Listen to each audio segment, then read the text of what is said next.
नमस्कार, आप सभी का बहुत बहुत स्वागत है। आप देख रहे हैं सबसे बड़ा सवाल। मैं हूं परवीन शेख।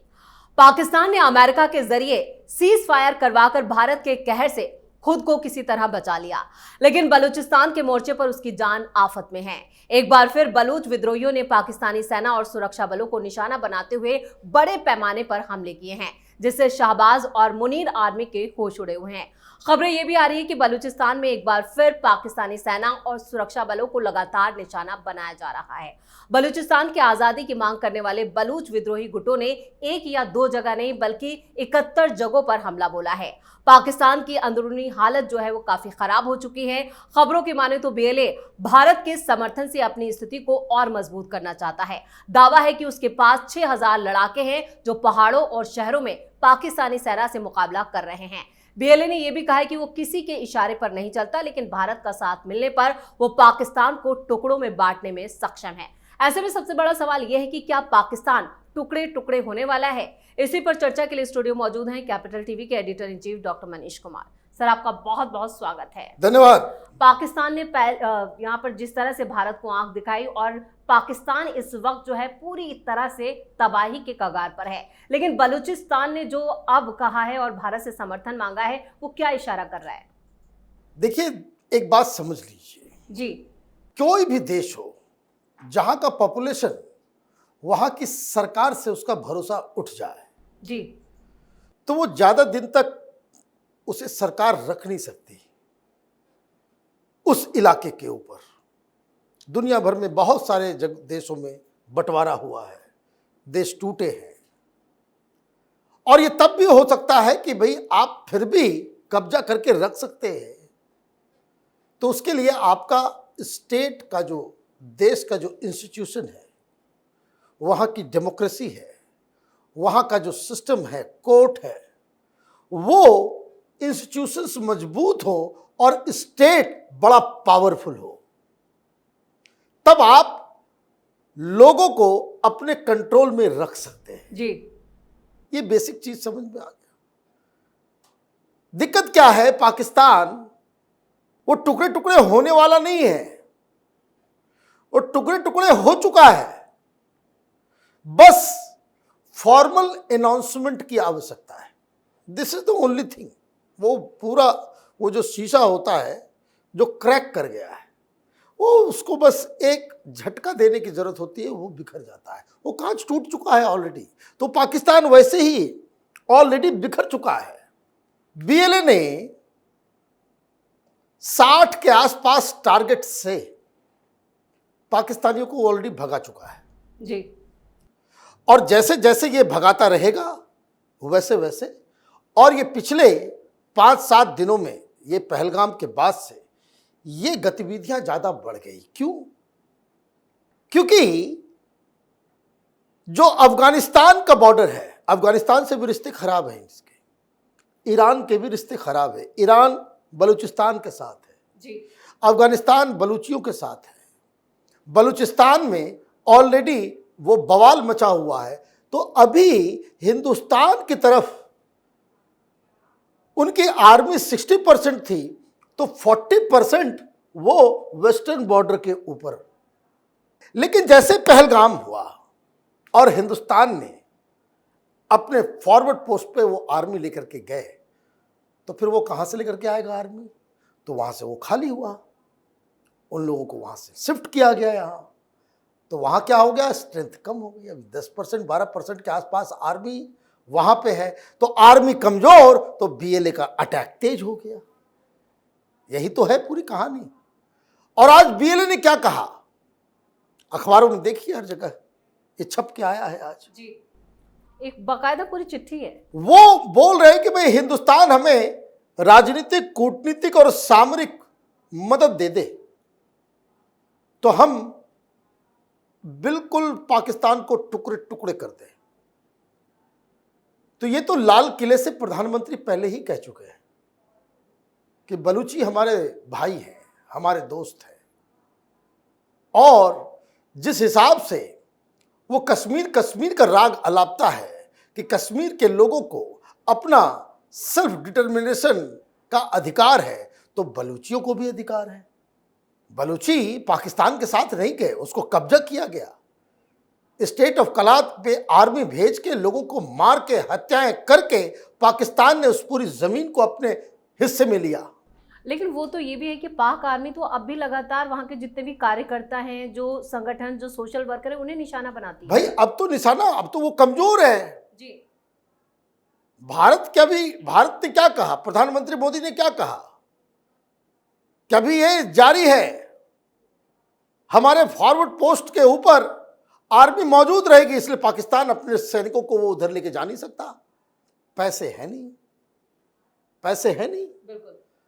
और सिर्फ एक प्रॉब्लम ये नहीं है, प्रॉब्लम ये भी है कि उधर खैबर पख्तूनवा में पश्तून लोग और ये टीटीपी तहरीके तालिबान पाकिस्तान, वो रोज आर्मी के ऊपर हमला हो रहा है। वहां अलग ये लोग जुलूस निकाल रहे हैं ओपनली पाकिस्तान के खिलाफ।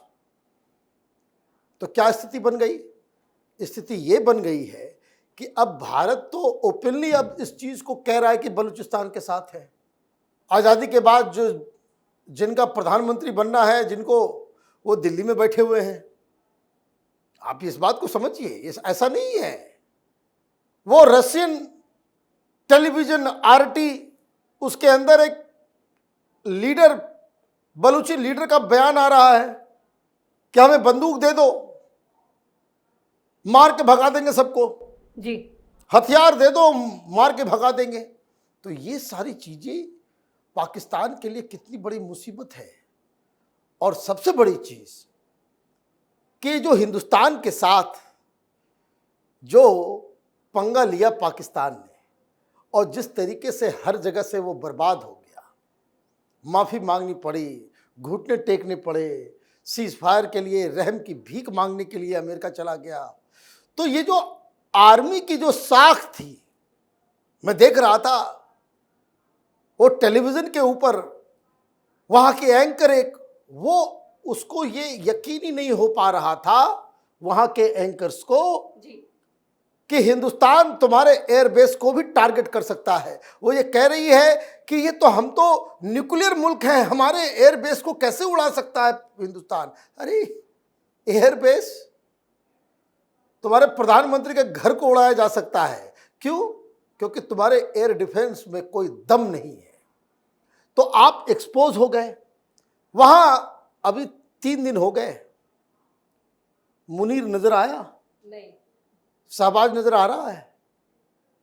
बेइज्जती हो रही है, बेइज्जती हो रही है। वहां लोग पूछ रहे किस जोकर को तुमने रक्षा मंत्री बना रखा है। ख्वाजा आसिफ बोल रहा है कि भाई हमने राफेल उड़ा दिए, उसका कोई सबूत तुम नहीं दे पा रहे हो। राफेल उड़ाया है तो ये बता दो भाई उसके सबूत कहाँ हैं। जी, और आपसे सबूत मांगा जाता है तो आपको तो भाई सोशल मीडिया में क्या चल रहा है, तो मिराज 2000 का मलबा जो है दिखा करके तुम उसको राफेल बता रहे हो। तो ये जो सारी चीजें पाकिस्तान ने किया, तो वहां तो बलूचिस्तान बहुत जल्द आज़ादी ऑलरेडी डिक्लेयर तो कर चुके, रियल सेंस में वो लोग आज़ाद हो जाएंगे। हिंदुस्तान समेत और भी कई सारी फोर्सेस पाकिस्तान के खिलाफ एक्ट कर रही हैं, चाहे वो ईरान हो, चाहे वो अफगानिस्तान हो, चाहे बलूची हो। और सबसे बड़ी चीज़, पाकिस्तान के अंदर जो वहाँ कुछ लॉजिकल रैशनल लोग हैं, वो अब ये कह रहे हैं कि ये तो मुल्क अब कहीं नहीं आगे बढ़ सकता, ये जगह ही नहीं है रहने लायक। ये आर्मी वाले, ये खानदानी पॉलिटिकल पार्टीज, इन लोगों को तो अपने खानदान, अपने पैसे, जैसे पारिवारिक पार्टियां हैं वहां पे, जो ओरिजिनल लीडर है उसको जेल में तुमने बंद कर दिया, उसको बाहर नहीं निकलने दे रहे। ये भुट्टो खानदान और ये शहबाज शरीफ, ये शरीफ खानदान, इन लोगों का पूरा कब्जा है। तो ये पारिवारिक पार्टी जहां होती तो वहां देश तो पीछे, उनका अपना सेल्फ इंटरेस्ट जो है वो ज्यादा रहता है।